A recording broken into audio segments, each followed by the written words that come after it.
अरे रागिनी जैसे लड़की से तो शादी करके ना हमरे अनुराग के भाग्य खुल गई। अरे बिना मंगले ये घर के पूरा ट्रक भर के सामान से भर दिले रहले। हाँ वैसे सृष्टि बहू भी कुछ लायल रहे, वो कानून के किताब उताब। सुना हमार बात, आज जब सब पार्टी मनावत हुई है तू बहाना से सृष्टि के कार्ड गायब कर दिया। हाँ सृष्टि के पापा आप पे बहुत भरोसा करेले, ख्याल रखिए भाई साहब।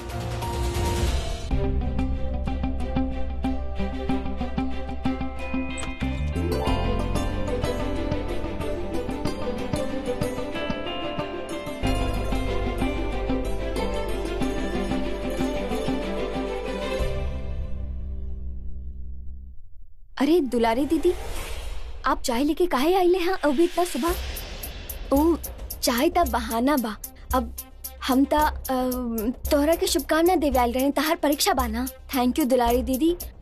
लेकिन अब बहुत जल्दी शुभकामना दे रहल बानी। हम एग्जाम खाते 9 बजे निकलब। अब देखा हमके लागल कि तू अभी जाए वाला बाड़ू, ओहे चलते हम चाय ले ले रहनी। कोनो बात ना, आप चाय यहाँ पे रख दे, हम नहाए के बाद पिएंगे।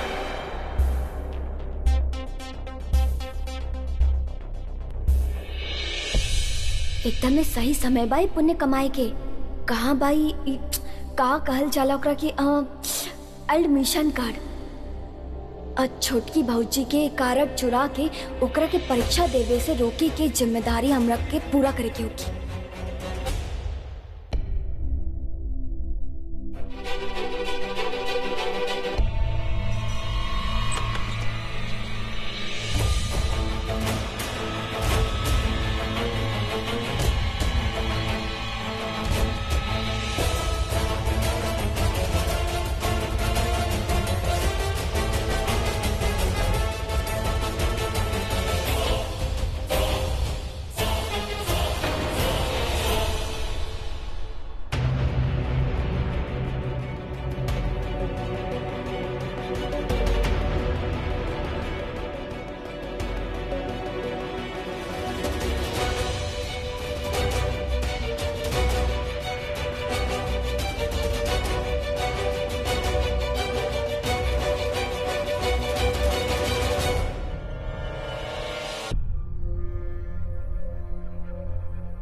इतना सवेरे सवेरे आप हमरा कमरा में कहा करत आनी दुलारी दीदी? विशु बाबू छोटकी फुआ बुलाइले रहले तोरा के, हम तोहरा के बुलावे खातिर आइल रहनी। हमके लागेला हमरा साथ साथ आपके भी नींद ना खुलल बा।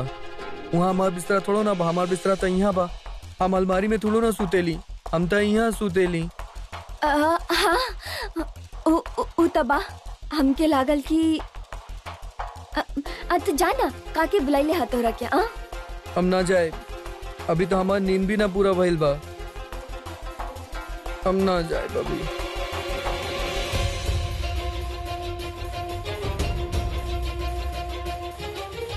अरे यहाँ से जाई ना तो हमार काम कैसे होगी?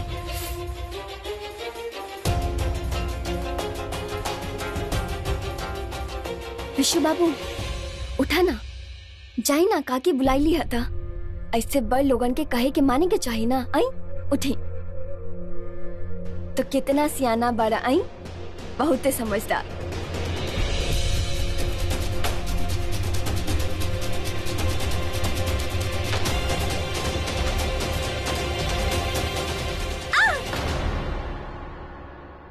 अरे का बा, हम अपन चप्पल लेवे आइलानी, ऐसे थोड़ो ना चल जाए। अरे ता घर में ही जाए के वाला कौन जंगल में जात रहे। काहे सबरे सबरे चिल्लाता है?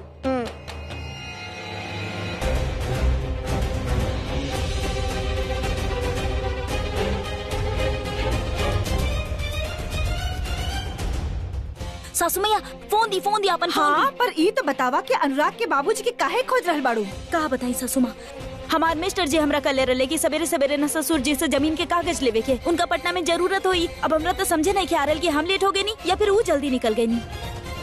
अरे विशु बेटा बुलावत दुलारी, हम काहे बुलाए विशु बाबू के? बेकारे मतलब मैं ओकरा के जगह दे लू। हम कहा कहनी कि आप बुलाई नहीं। अब हमके लागत बा कि विशु बाबू नींद में बाड़े। अरे आप ही तो हमको बोलले रहली कि काकी हमरा के बुलावत आ रही। विशु बाबू हम कहाँ ऐसा कुछ कहनी हा। वो हम छोटकी भौजी खाते चाय लेके आई नी, इनका के लागल की काकी बाड़ी। ये हमसे पूछले काकी कहा, हम कहले नीचे। हाँ तो चल गई ले। हम ऐसा बोल रहे का? अब हाँ हाँ और नाता का यह बोलबे कैले हाँ। अरे सृष्टि जी आप नहा भी लेनी। जी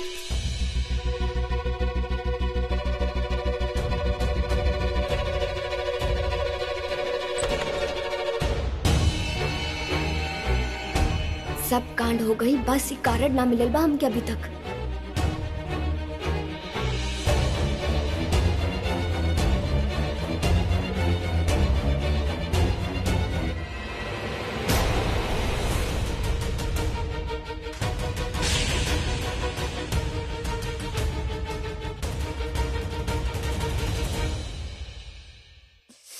फोन उठा ली ससुर जी।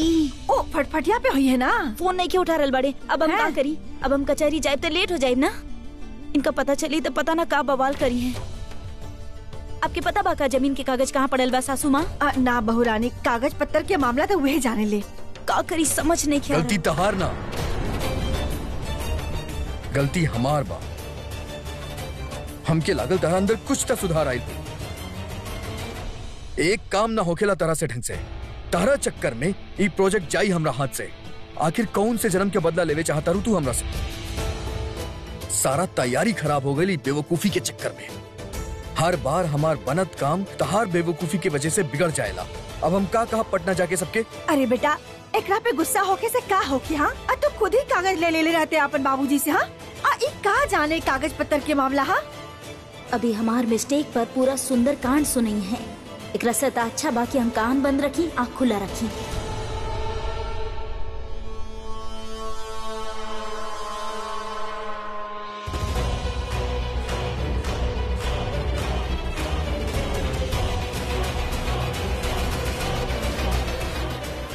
कहाँ लुकाई एकरा के? अब यहाँ लुका लेत बानी। अब ऐसे लुकाई तक कोनो अनहर के भी नजर आ जाई। अब कहाँ करी कहाँ? हम फिर से सुते जाता नहीं, हमारी नींद भी पूरा ना भय।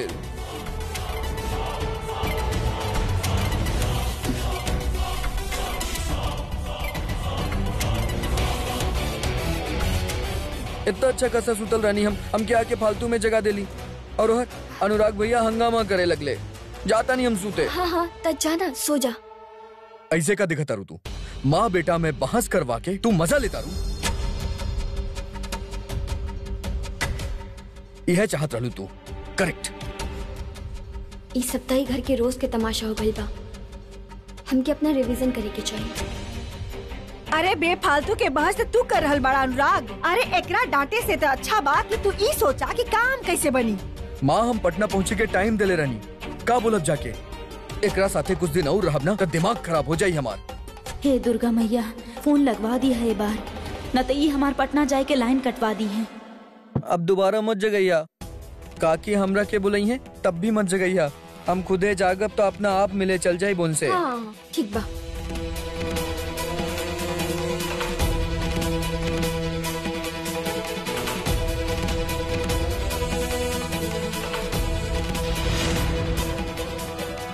अरे दीदी आप अभी तक यहीं पर बाने? हाँ हाँ हाँ हम सोचने की तू चाय पी ले तक खाली कप ले जाए के बार बार आई जाए। आज अब हमारे चक्कर में ऐसे ही परेशान हो गई नी ना। हाँ वो तबा पी ले पानी। हाँ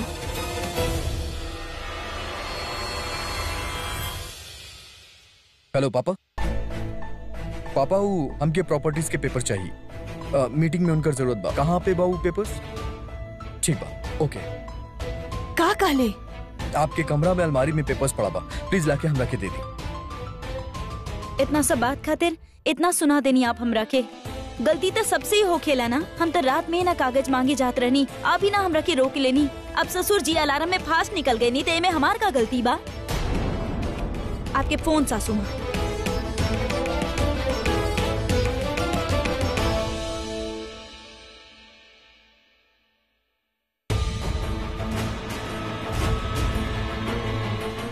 अरे हमारा एडमिट कार्ड कहाँ चल गई? अभी तक यही रहे थोड़ा देर पहले। ठीक से खोजा ना, देखा यहाँ वहाँ कहीं रख ले हो कि तू उधर ना हो सकेला। दुरारी दीदी यहीं पे रहे। कहाँ गई? अरे यहाँ पड़ल बा। आई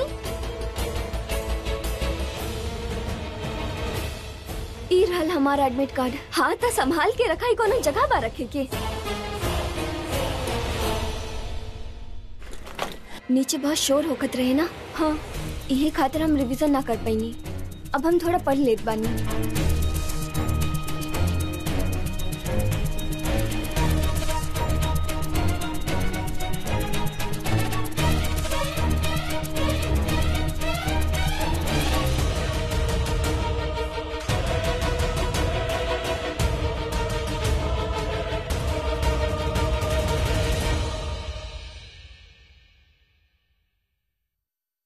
ससुराई कागज पत्तर के चक्कर में ना हमार पटना जाना कैंसिल हो जाई। और ये हमार मिस्टर जब देखा हमरा पे नजर गड़ावल रखेले ताकि हमरा से कोनो भूल हो जाए और उनका के हमरा डांटे के मौका मिल जाए।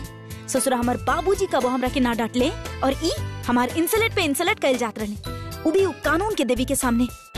अरे अगर हमरा डांटे के ही बा तो ई कमरा में अकेला में डांटी ना, लेकिन ना ई तो हमरा पूरा महफिल के सामने डटी है।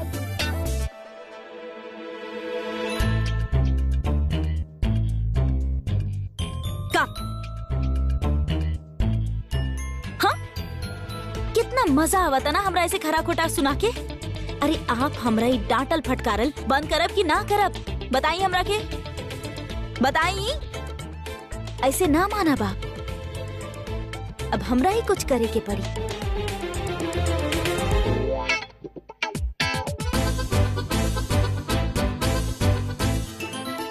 बहुत चिल्लावेले ना हमरा ऊपर। अब हम आपके बतावता नहीं कि आप चिल्लावत समय कैसन लागेले।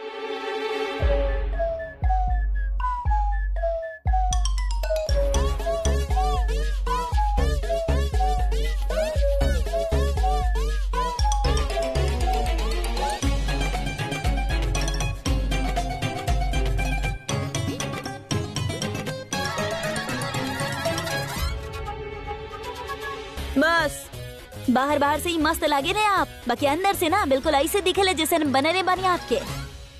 तोहरा से ना एगो काम ठीक से ना होखेला और बात तो ऐसा करेलू फुआ तोहरा खातिर दिल चीर के दे देब। फुआ देखा तू बहुते खिसियाल बाड़ू, बाकी तनिका सोच के देखा ठंडा दिमाग से। हम कोशिश ना कईनी का। आई अब फेल हो गई नहीं तो का करब कहा। तोहार फेल होके के मतलब जाने लू, उ लड़की के फेर से पास होखल। अगर वो पास हो गई ना तो हम सब ही फेल हो जाए, फिर जिंदगी भर करत रहिया होकर चाकरी। बक फुआ तो रखते केहू के मेहनत के कोनो कदर ही ना बा। इना देख रहल बाड़ू कि हम कितना कोशिश कईनी। हां एगो तेरे बिना माथा गरम मत करा, जा यहाँ से। छोटका फुफा देख रहल बाड़ी कैसे खिसिया रहल बाड़ी। हम ही ना इंकर के मिले लिखली एकदम से कपार गरमाई लगा था।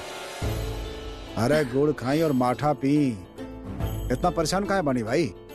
अभियो ना आपके जन प्लानिंग बा वो फेल ना भेल बा।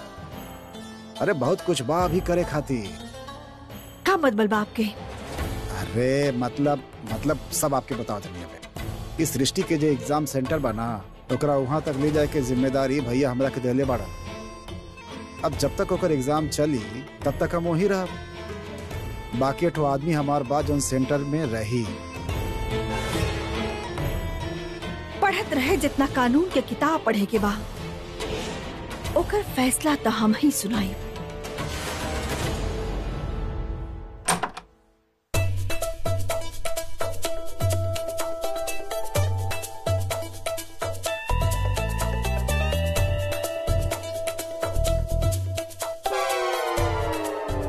जान बच गई आज तक।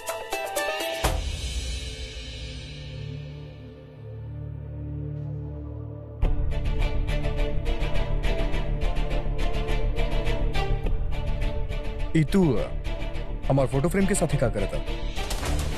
हम जाला लगेला उ साफ करल बानी। जाला देखिए,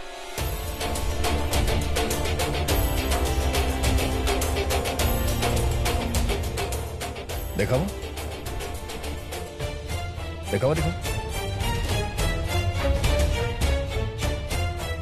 छोड़ो।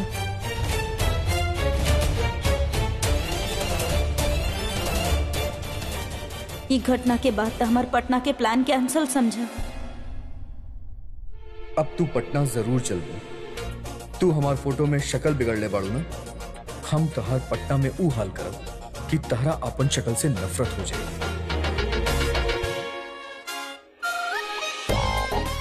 अरे वाह, हमके तो मालूम ही ना रहे कि तहरा अंदर इतना अच्छा आर्टिस्ट है। वाह, lady Leonardo the great, very good. एकर मतलब आप हमरा के पटना लेके जाए? हाँ जरूर, काहे ना लेके जाए, लेकिन एगो शर्त बा। शरत? हमरा सब मंजूर बा, बताई। ठीक बा, तई फोटो के पहले जैसन कर दा। बस ई शरत बा? अरे आप जौन बोलब ना हमू करब। तो शरत ई थोड़ी ना होखेला, ई तो काम होखेला। शरत के मतलब होखेला जिए मरे के जोखम।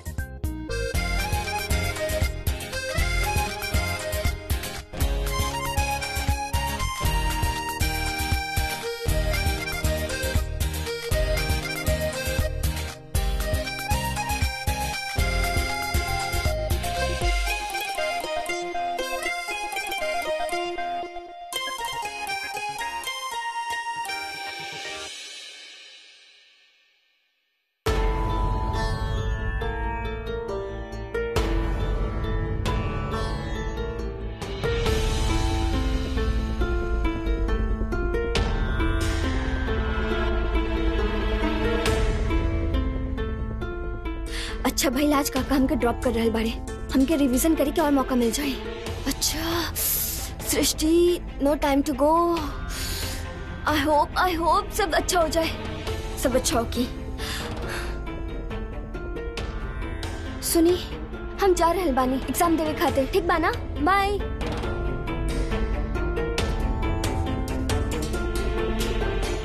सृष्टि जी, सृष्टि जी। तेवर जी, हाँ आज जवन आदमी आप सेंटर पर भेजले बाड़े वो टाइम से पहुंच जाए ना।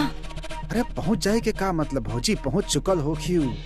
बस एक बार हम पहुंच के उसे बतिया नहीं, समझ नहीं, पूरा काम सही से हो जाए। अब गाड़ी तैयार बा, चलता नहीं ना तो हाँ चलिए चलिए।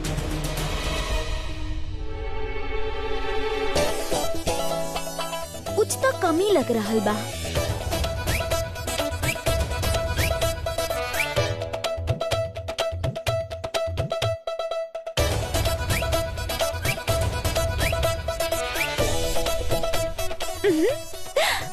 अब मामला कुछ ठीक लगा था, लेकिन ये मामला जेबाना ये हरिनगर के हिसाब से ठीक बा, पटना के हिसाब से ना। का कर सके नहीं हम?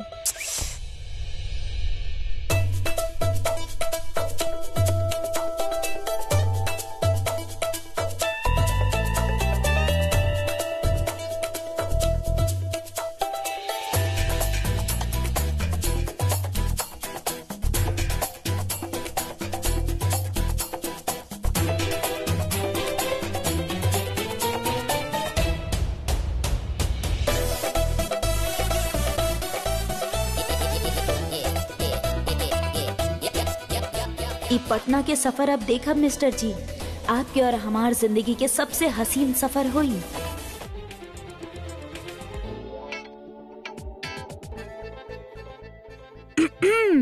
कैसन लागत आनी हम?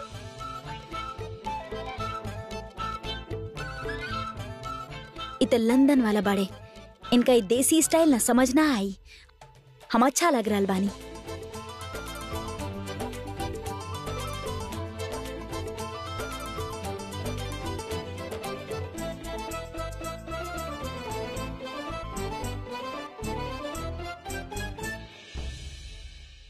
सृष्टि जी, हमार नींद आपके एग्जाम से ज्यादा जरूरी थोड़ो ना बा, हमके पहले ही जगह देती। कोनो बात ना, परेशान मत होगी, आपके चाचा जी हमके छोड़े जा रहे बानी ना। चाचा जी आपके छोड़े जाता रे? अरे वाह। लेकिन हम भी आपके साथ जाए। कहा है? अब हमार मतलब विशु बाबू कि आप का करब वहां जाके? अब हम तो जा रहल बानी ना, और वैसे भी भैया हमरा से कहले बाने स्पेशली कि आज पहला एग्जाम बा, साथ में जाए के बा और एग्जाम दिला के साथ में लौटे के बा, तो वहाँ इनके छोड़ के आ ना सकीला। अरे कितना समय लग जाए भाई, अरे का करबा वहाँ चल के, परेशान हो जाइबा। यहाँ घर पर आराम करा। का राइट के झूठ? अब आप बोला तानी ता राइट है हुई, तो ठीक बा, फिर आप लोग चल जाई, हम ऐजे रुका तानी।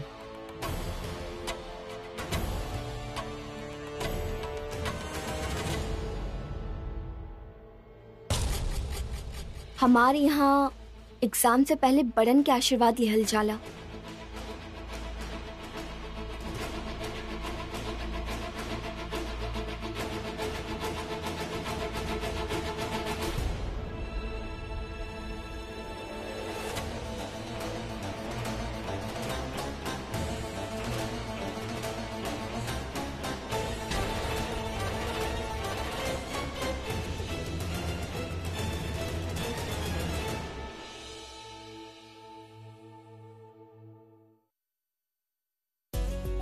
अरे खुश रहा खुश रहा। सृष्टि बहू, अम्मा जी पूजा में बाड़ी, वो कहली सृष्टि बहू के जाए से पहले दही चीनी खिला दिया।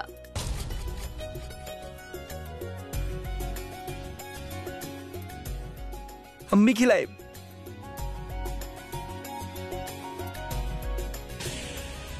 अब आप देखिए, आपके एग्जाम ना बहुत ही अच्छा हुई, काकि हमरा के भी हमरा एग्जाम से पहले दही चीनी खिलावे ली।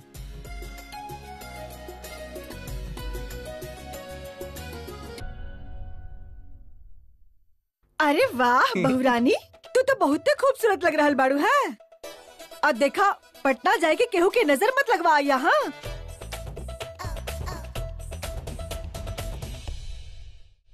सासू माँ, एगो आप ही बानी जे हमारी देसी पहनावा ना समझे नी।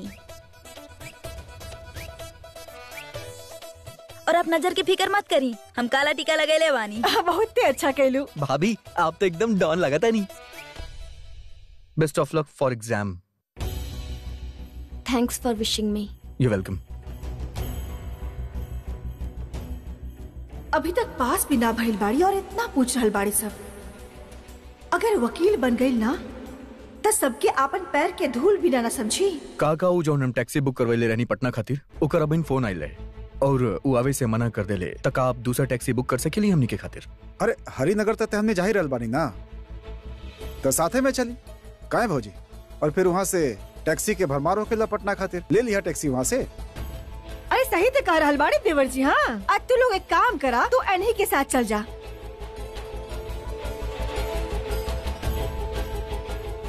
चला निकल जा भाई, परीक्षा में देर हो जाई। आई आई आई चली। ऑल द बेस्ट सृष्टि जी। बहुत अच्छा से घूम के यहाँ बहुरानी। भाभी लाई, हम मदद कर देता नहीं। थैंक यू देवर जी। चला तानी। अच्छा से घूम के यहाँ।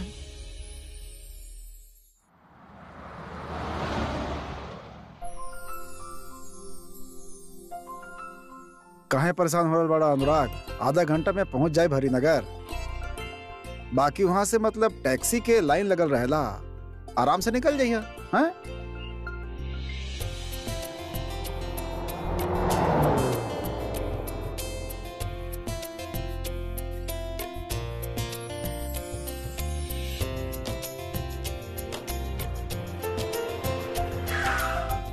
चला भाई आगे हरिनगर। बाकी यहाँ से ना आराम से टैक्सी लेके निकल जा। और सुना, अच्छा खबर लेके आइया। ठीक बा चाचा, थैंक यू सो मच। अब Srishti, best of luck. Thank you.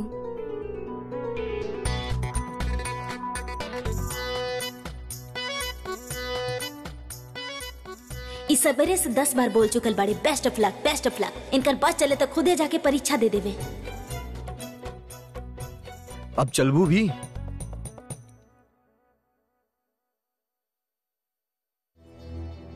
Taxi के लाइन लगल हुई, यहाँ तो कुछ नहीं खे।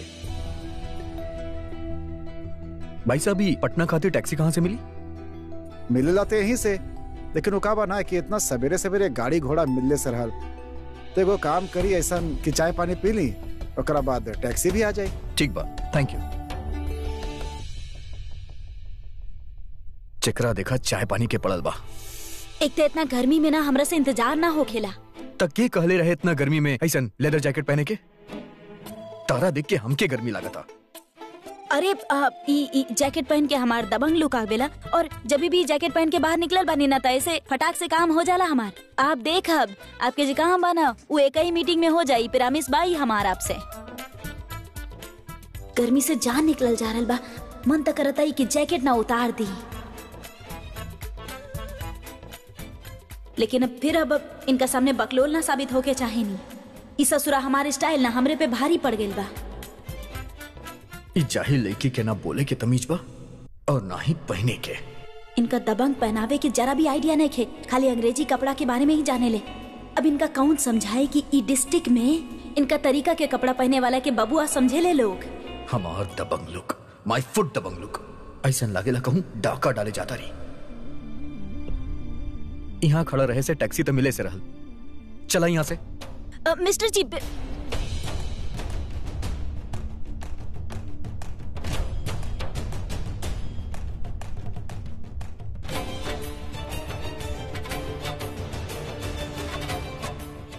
कैसी मरद बड़ी हेल्प भी ना करता रे हमार।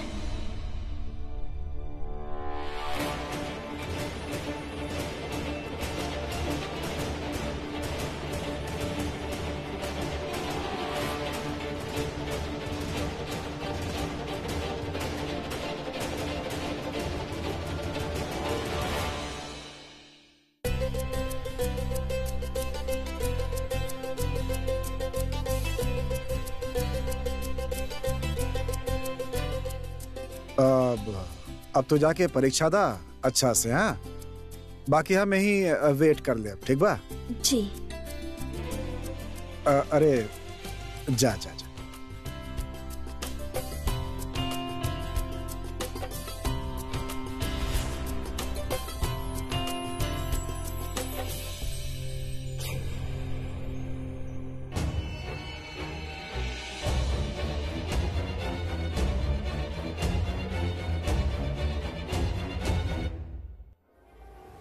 ए सृष्टि,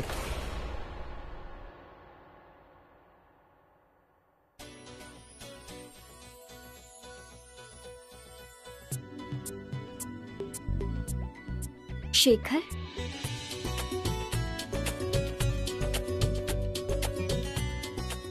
हाय। कैसन बारा? हम अच्छा बानी, तू कैसन बारे? बढ़िया। तू यहाँ का करत बारे? हम यहाँ पर एग्जामिनेशन कंट्रोलर बानी। और तू? फाइनल ईयर की एग्जाम देवे आइल बानी। Which room number? It's 102। Okay, that side. चलें।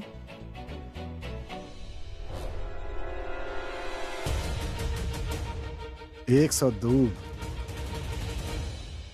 शेखर, तो पापा कैसेट करत रहला ना? हाँ, हम उनसे ही सीखले बानी लॉयर बनल, पर अब खुद प्रैक्टिस करता नहीं, और साथ ही साथ लॉ एजुकेशन में भी जुड़ल बानी। ओह वाह, I am happy for you. हे मालिक, अरे ये बतावा कि 102 नंबर के इंचार्ज के बा? अनिल पांडे। ई के बा? आपके रूम के इंचार्ज अनिल पांडे बाड़े। हाँ, हम अनिल पांडे जी के बारे में सुनले बानी, कॉलेज में बानी नहीं? हाँ हाँ, Some department I didn't yeah, he is very remember. good teacher. I Trust me. Hope कोनो टेंशन की बात ना होगी। शेखर, हम बहुत Don't worry, टेंशन में don't worry. बानी। He is very good. Thank you.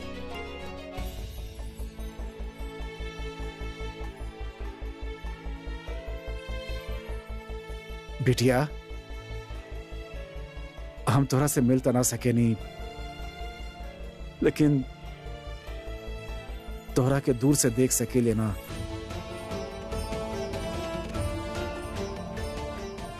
हमारा आशीर्वाद हमेशा तोहरा साथ बा। Good morning sir. Good morning. अरे पांडे जी, अनिल पांडे जी। चले ना पांडे जी, तनी बातचीत करे के बा।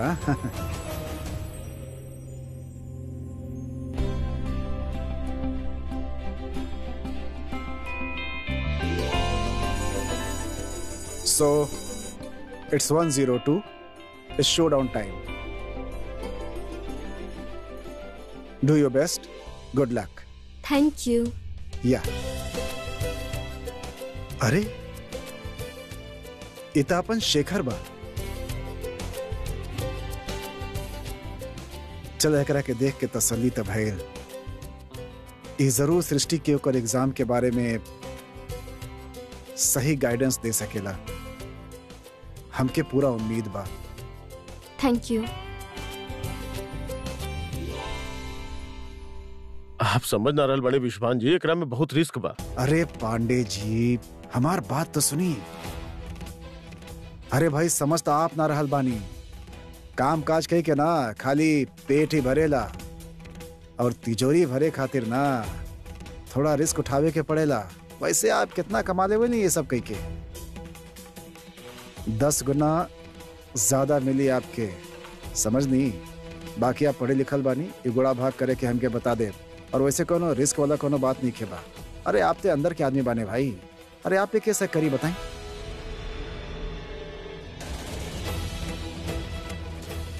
ये बाड़ी ना, ये देख रहल बानी ना आप, ये आपके कमरा में ही अपन परीक्षा दे रहल बाड़ी। बाकी का करे के बा आप खुद समझदार बानी।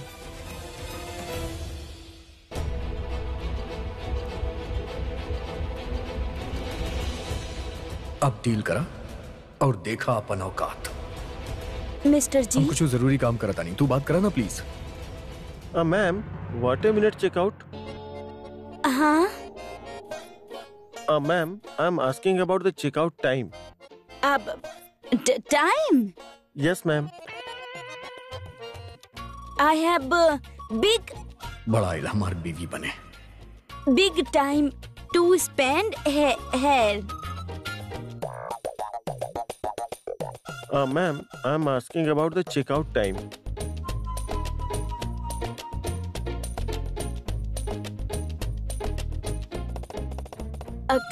क्या बोली आप? Check out time. Check? No no no no no check, cash, only cash payment.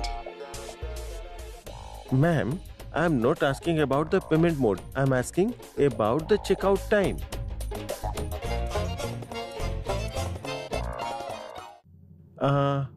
Ma'am, हम पूछ रहल बानी कि कल आप वापस कब जाइब? तब ऐसन बोली ना कि कब वापस जाइब। 10 बजे जाइब यहाँ से वापस। ओके मैम। ससुरा। Ma'am, your ID proof please. ID proof? या। ऊ काहे दी? पैसा दे तानी ना, ऊ काफी नहीं खेका। ओकरा से मतलब रखी आप। अब एक second. My driving licence, ID proof। Thank you sir. Ma'am, shall I please red towel or regular towel please? Towel? का दिमागे खराब बा का आपके? आपके का लागेला हम बिना टावल के यहाँ होटल में आ जाए का? आपके टावल देखिए के बाद टावल हम अपना साथ लेके आए। अरे बोला तनी टावल देखिए। शांत हो जा। यहाँ पे अपन जाहिल पना दिखावल जरूरी बगा। देखा ही हरिनगर के कोनो लॉन्ज नहीं के, पटना के बड़ होटल हा। इंग्लिश ना वेला तो काहे बोले तू? आज हम मिस्टर साथ ना होते ना, तई मैनेजर के हम मुंह तोड़ देती। अब आप कुछ बोलनी ही ना था, हम बोल देनी। Excuse me, we are going to the room. Can you please send the other luggage? Sure sir. Thank you so much. Thank you so much.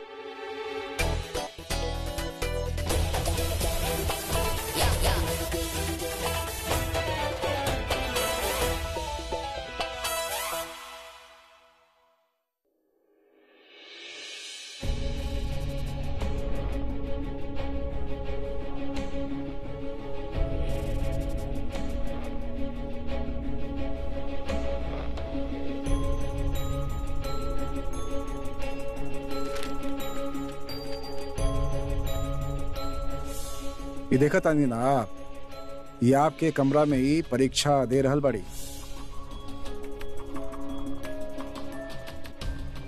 Sir seat.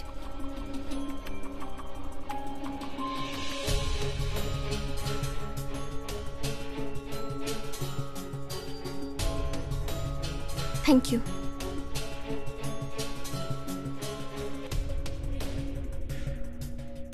हमके जल्दी कुछ करे के होगी, ना तो ये पूरा पेपर खत्म कर दे।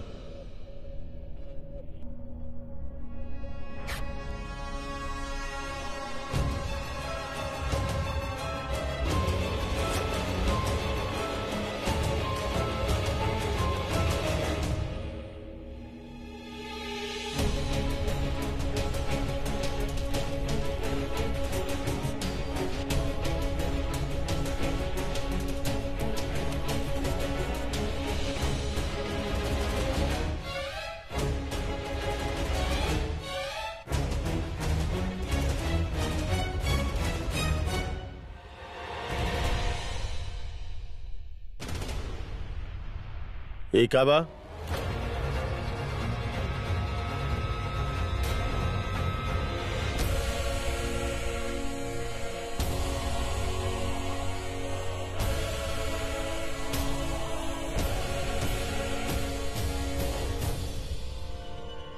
सर हमरा के ना पता।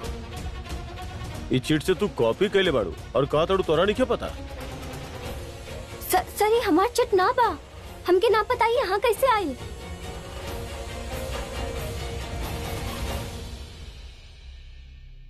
Is everything okay mister Pandey? Sir ये लड़की चीटिंग करत रहे, ये चीट एकरा पास से मिलल बा। सर एकरा के एग्जाम देवे से रोक देवे के चाहिए।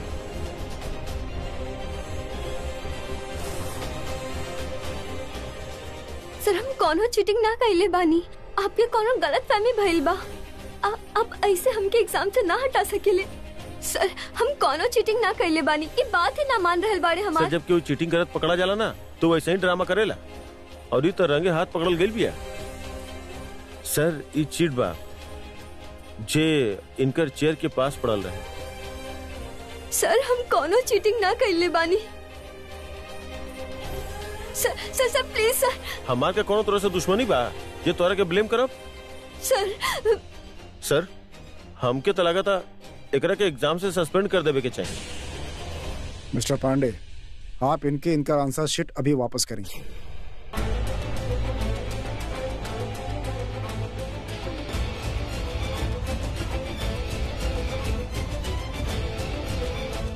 सर ये लड़की चीटिंग करत रहे? ना करत रही सर।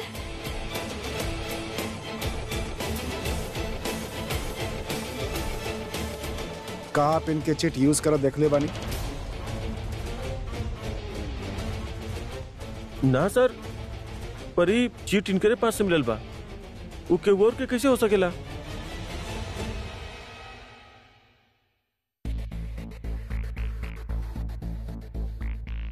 का आप दोनों के हैंड राइटिंग मैच कैनी? मिस्टर पांडे आप तनी चेक करी, का वो दोनों हैंड राइटिंग मैच कर रहा बा? सर आपके एक गलती की वजह से एक स्टूडेंट के लाइफ बर्बाद हो सकेला। It is your first time, so I am giving you warning. आगे से संभल तो हम आपके सस्पेंड करवा दे। Sorry. Srishti you can continue and sorry for the hurt. Thank you.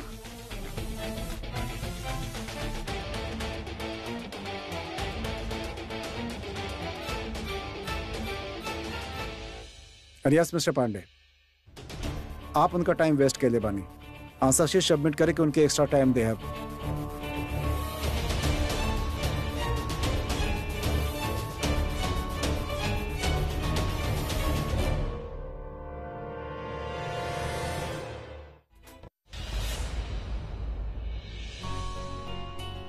अरे कितना भारी बाई, पता मा का कर रख देनी अटैची में।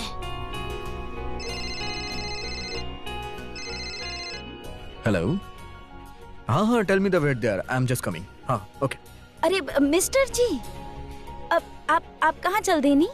हमारे को दोस्त आइल बा, ओकरा से बाहर मिले जाता नहीं, कुछ बिजनेस के सिलसिला में बात करे के बा। हाँ तो ठीक बा ना, हमू चलता नहीं ना आपके साथ। वैसे भी हमारी मुर्गी के दरबा में ना बहुत दम घुट रहल बा, ना खिड़की खोल सके नी, ना दरवाजा खोल सके नी, पता ना करी त का करी। हाँ हमू चलता नहीं ना आपके साथ लॉबी में। It's not lobby, it's lobby. और तू कहूँ ना जाइबू, तू यही जे रुका, समझ लो हम आता नहीं। अब और ई का बा, ई कोनो रखे के जगह एकरा नीचे रखा। अरे आपसे गठबंधन के ले बानी, ऐसे कैसे आपकी जाए दे? हम आता नहीं आपके पीछे पीछे। ताला लगाल तो भूलिए जा रहल बानी। अभी हमार मिस्टर जी के मौका मिल जात हमरा पे चिल्लावे के। चाबी कहाँ रखल बा? चाबी अरे दाम ऐसे ही खुला छोड़ देले बानी, चोर उर आ गए था। चाबी कहाँ रखल बा? यहाँ के लॉक कर देता नहीं ना रूम के।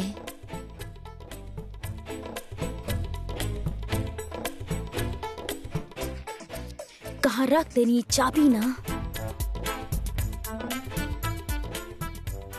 नीचे तो ना गिर गई बा, किधर गई चाबी? ससुरा इतना बड़ा हाटल बना देले बा कि चाबी को कोनो आता पता नहीं खे। अब करी त करी का हम? एकरा अंदर तो नहीं खे, इधर भी नहीं खे। ससुरा गईल तो गईल कहाँ? चला अब एकरे से कुछ जुगाड़ लगाता नहीं।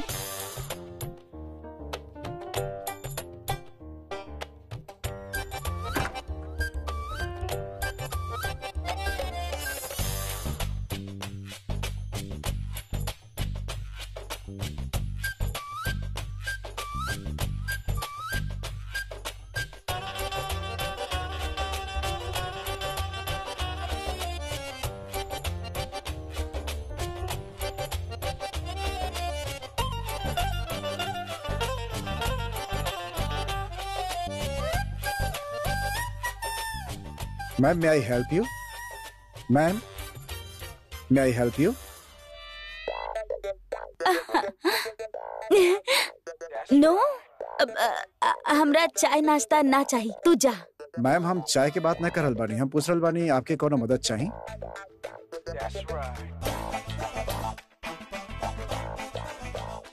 तू हमार मदद करबा? अरे मदद की जरूरत हमरा नहीं खे, तारा के बा। रोज सवेरे सवेरे उठ के ना दुकेला और दूध खा के ना दौड़ पे जाहिल करा। ई जे सेहत बा ना ई ठीक हो जाई, एकदम ललन टाप हो जाई, समझ ला। Thank you for your concern ma'am, पर आप परेशान देखत रहनी, ऐसे हम पूछ लेनी। परेशानी वाला बात तबा ना, अब एक चाबी नहीं खे मिलत, अब बिना ताला लगेले तो जा ना सके नहीं। अब समझ में ना आ रहल कि का कर। एक मिनट मैम,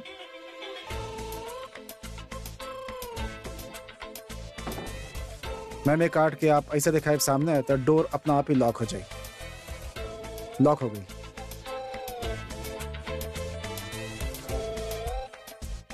ससुरा इत लाख हो गए। ई सिस्टम बा बहुते बढ़िया बा।